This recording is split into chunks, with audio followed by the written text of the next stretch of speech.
برادران ملت اسلامی، السلام علیکم ورحمۃ اللہ وبرکاتہ۔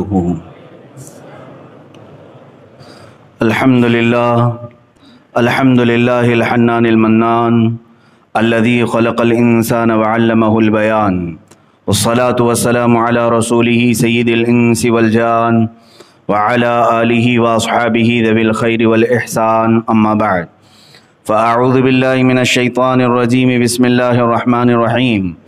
افحسبتم انما خلقناکم عبثا وانکم الینا لا ترجعون، صدق اللہ مولانا العظیم۔ بارگاہ رسالت مآب صلی اللہ تعالی علیہ وسلم میں درود پاک کا ہدیہ پیش کریں۔ اللہم صلی علی سیدنا و مولانا محمد معدن الجود والکرم وآلہ واصحابہ الکرام وابنہ الکریم وبارک وسلم صلاة دائمتا سرمدا ابدا۔ عزیزان گرامی وقار، خدائے قدیر و جبار ارشاد فرماتا ہے، کیا تم سب نے یہ گمان کر لیا کہ تمہیں بیکار میں پیدا کیا گیا ہے؟ اور کیا تم یہ سمجھتے ہو کہ تمہیں لوٹایا نہیں جائے گا؟ افحسبتم انما خلقناکم عبثا، تم یہ سوچتے ہو کہ ہم نے تمہیں عبث پیدا کیا ہے، بیکار پیدا کیا ہے، اور تم یہ سوچتے ہو کہ کبھی ہم لوٹائیں گے نہیں تمہیں؟ یہ دونوں خیالات تمہارے غلط ہیں۔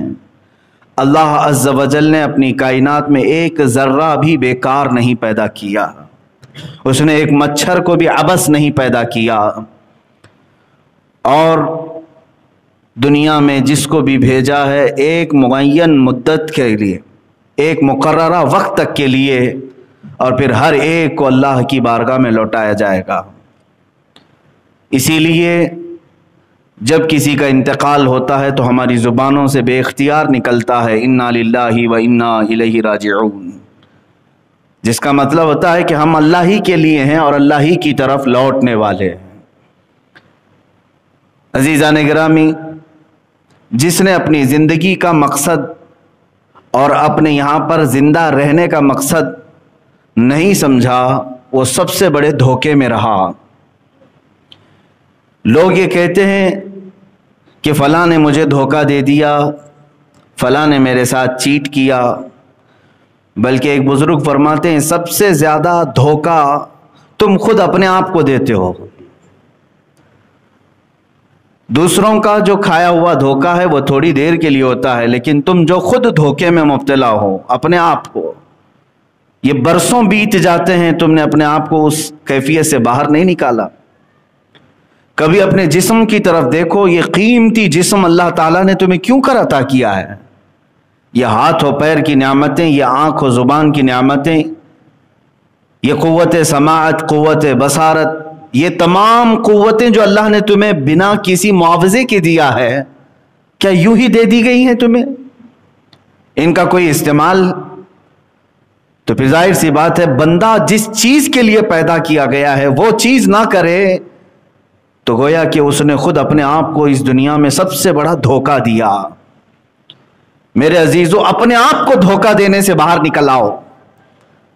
میں آج یہ کہنا چاہوں گا ان نوجوانوں سے جو اپنی زندگی کا مقصد نہیں سمجھ سکے، کسی دن آ کر پوچھ لیتے کہ ہماری تخلیق کا کیا مقصد ہے، ہمیں کیوں بنایا گیا ہے، اس دنیا میں مجھے کیوں بھیجا گیا ہے، میں یہاں کیوں زندہ ہوں۔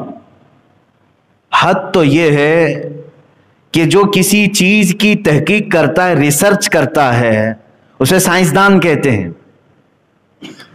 ایٹم پر تحقیق کیا، ذرے پر تحقیق کیا، زمینوں پر تحقیق کیا، آسمانوں پر تحقیق کیا، انسان نے کن چیزوں پر تحقیق نہیں کیا ہے؟ اور جس مادے پر انسان تحقیق کرتا ہے وہ اتنا بلندی پر جاتا ہے کہ دنیا اسے سائنسدان کہتی ہے، سائنٹسٹ کہتی ہے۔ اور اسلام سب سے پہلے تمہیں خود اپنے آپ پر تحقیق کرنا سکھاتا ہے۔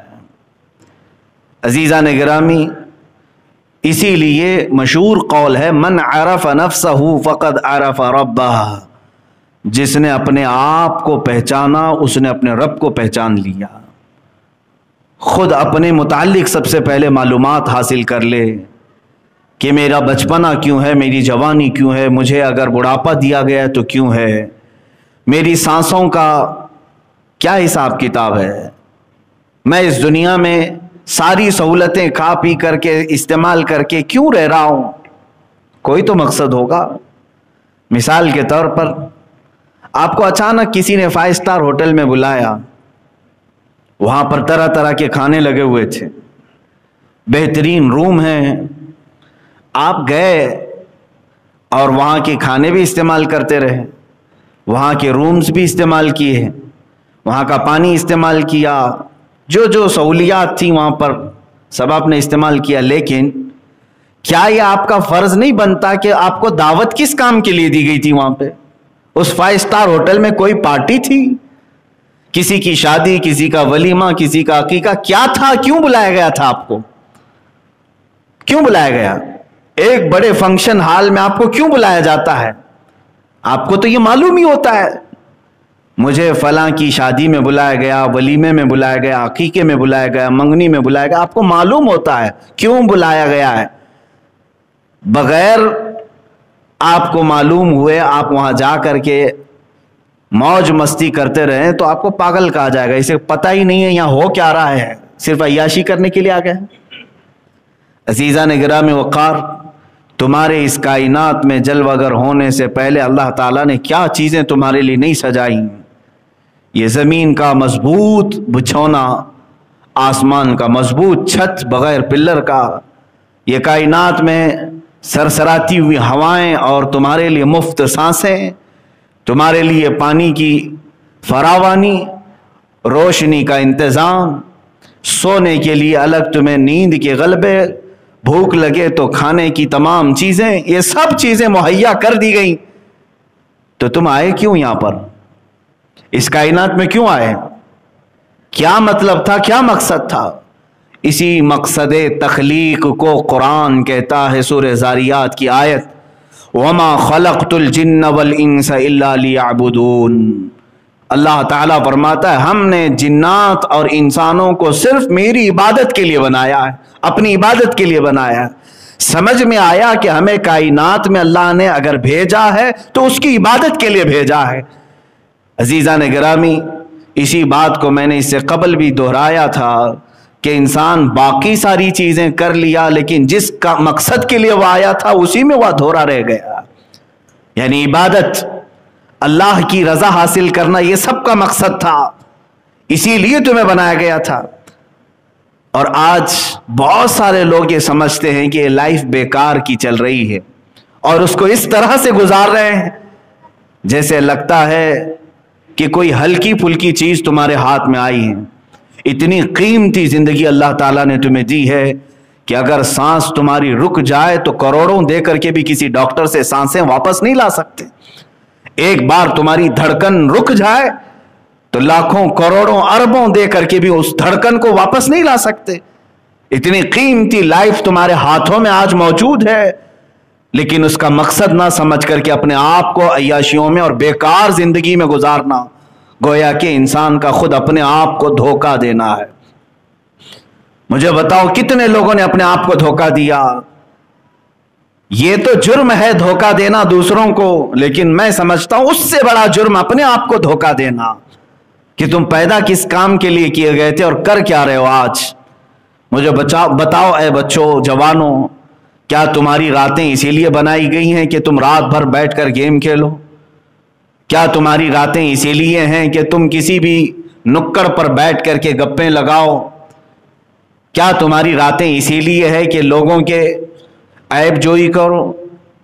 کیا تمہارے دن اسی لیے ہیں کہ تم اپنے طبیعت اور اپنی خواہشات کے لیے ڈانس بار، کبھی کلب، کبھی فلاں جگہ، نشے کے اڈے، تاش کے پتے، شراب کی بو، یہ تمام چیزیں زندگیوں میں ایسی لائی گئیں؟ کیا آپ نے کبھی یہ سوچا کہ اسی لیے میں دنیا میں آیا ہوں؟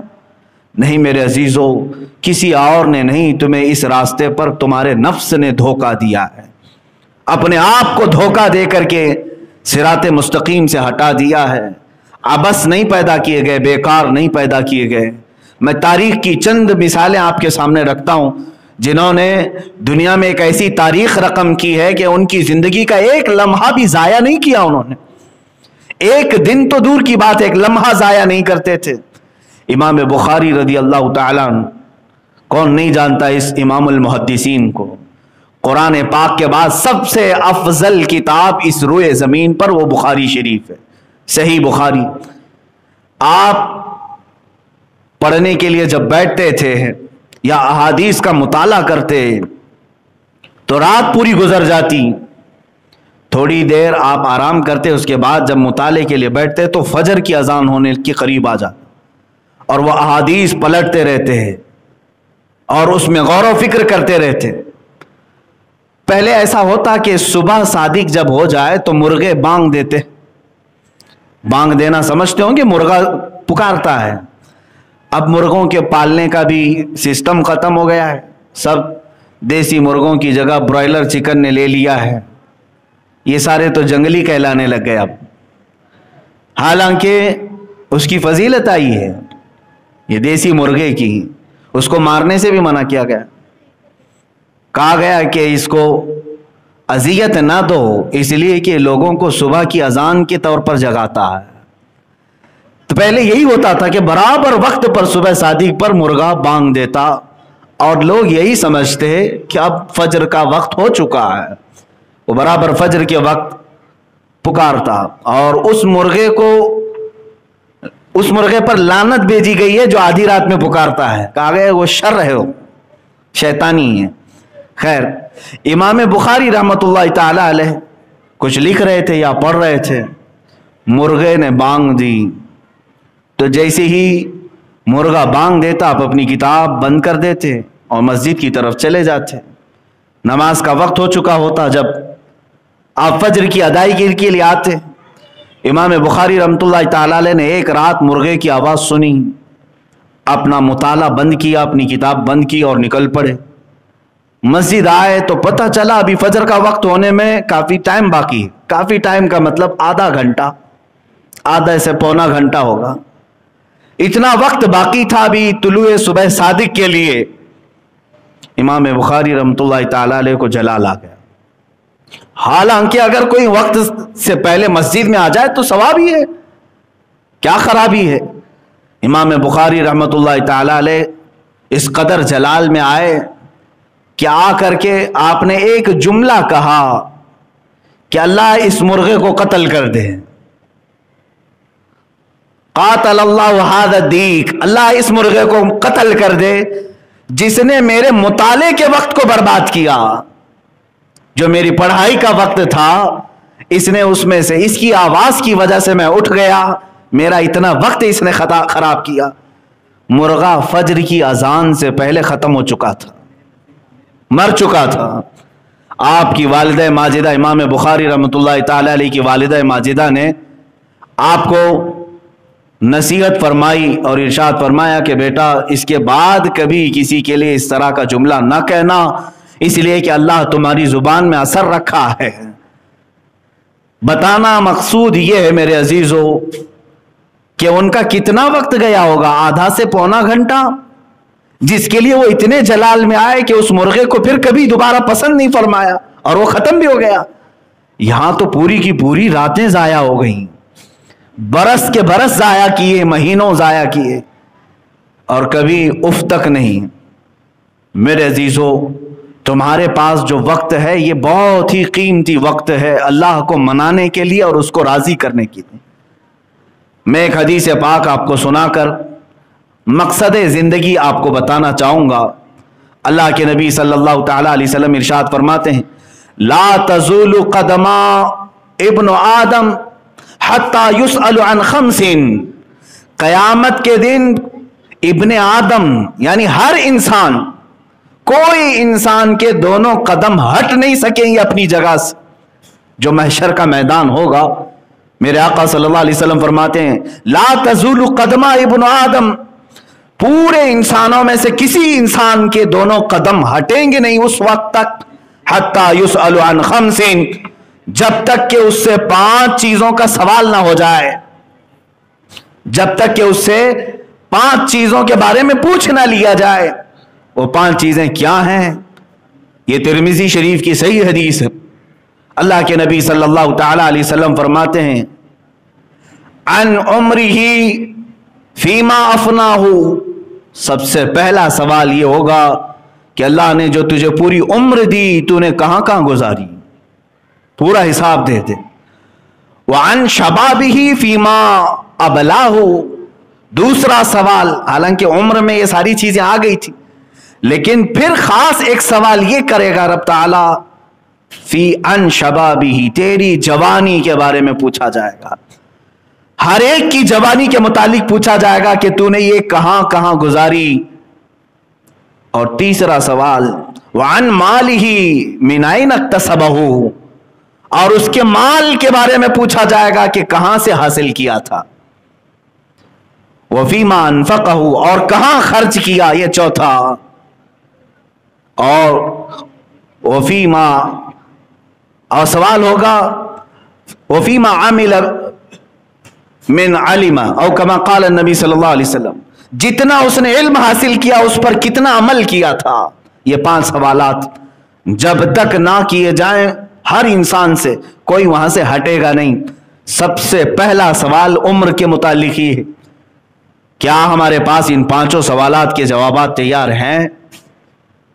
نوجوانوں تم بتاؤ کہ جوانی کے متعلق جب سوال ہوگا تو بزرگان دین جو اس کی تشریح فرماتے ہیں، دوسرے سوال پر انسانیت اٹک کر رہ جائے گی، یہاں تک کہ یہ دوسرا سوال ہے نا، وعن شبابہ فیما ابلاہ، اور جوانی کے متعلق پوچھا جائے گا کہ کہاں کہاں گزارا، بتا دے۔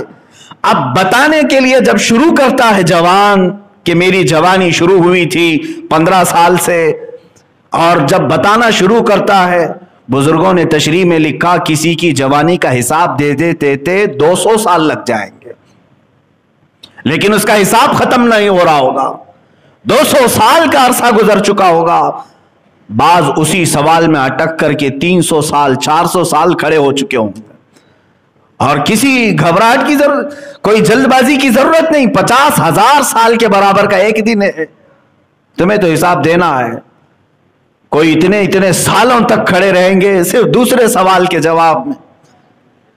ایک عمر کہاں گزارا، دوسرے اس نے اپنا شباب، اپنی جوانی کہاں بتائی۔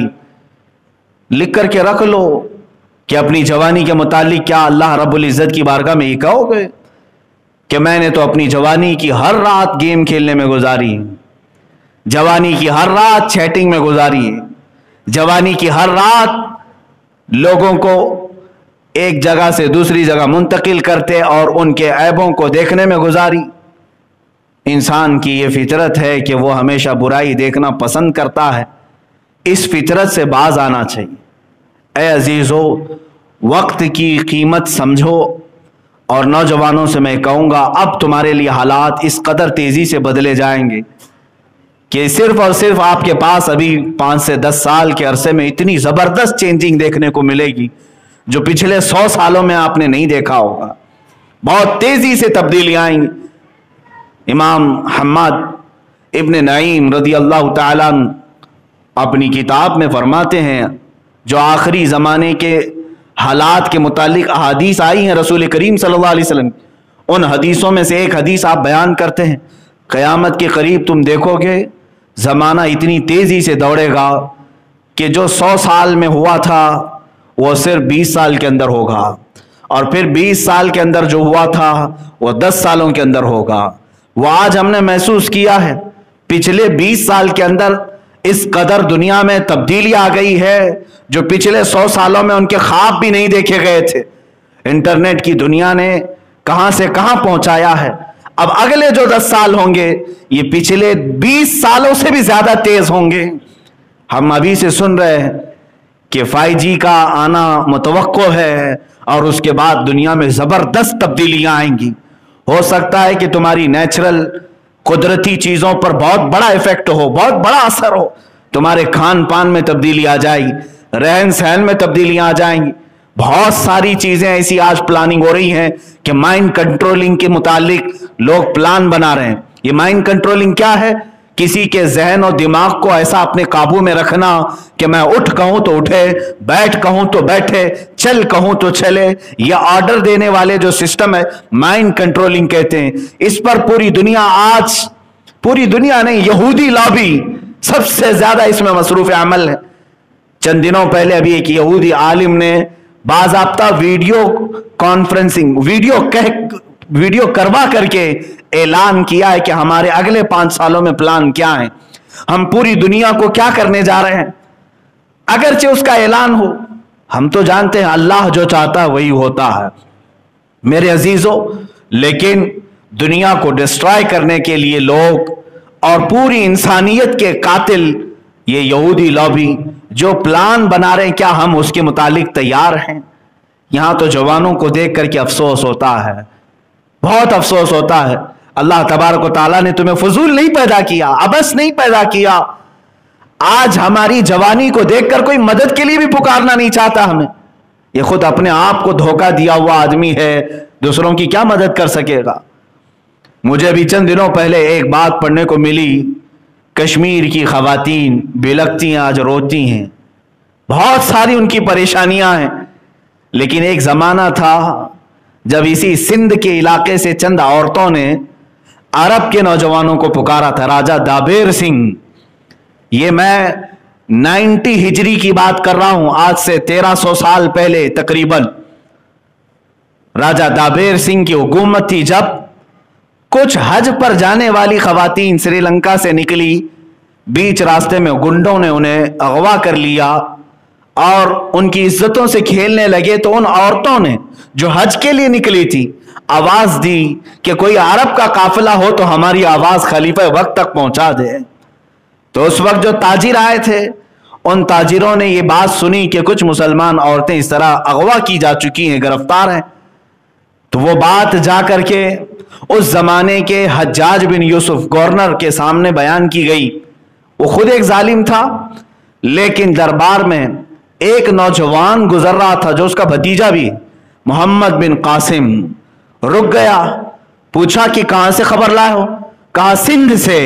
یہ ہند اور سندھ 2 خطے تھے ہمارے، جو آج کٹ کر کے کچھ پاکستان میں چلا گیا، کچھ ہندوستان میں۔ سندھ سے ہم یہ خبر لے آئے ہیں، وہاں کچھ عورتوں کے ساتھ ظلم بربریت کا کھیل کھیلا جا رہا ہے۔ تو محمد بن قاسم نے عرب کی اس سرزمین سے آواز لگائی تھی، لبیک یا اختاہ، اے میری بہن میں حاضر ہو رہا ہوں، میں آ رہا ہوں۔ اس وقت محمد بن قاسم نے وقت کے گورنر سے اجازت لی اور 10,000 نوجوانوں کا لشکر لے کر وہ سندھ پر حملہ آور ہوا۔ یہ سب سے پہلا لشکر تھا جو ہندوستان میں داخل ہوا، اور راجہ دابیر سنگھ کے ساتھ مذاکرات ہوئے، بات چیت ہوئی۔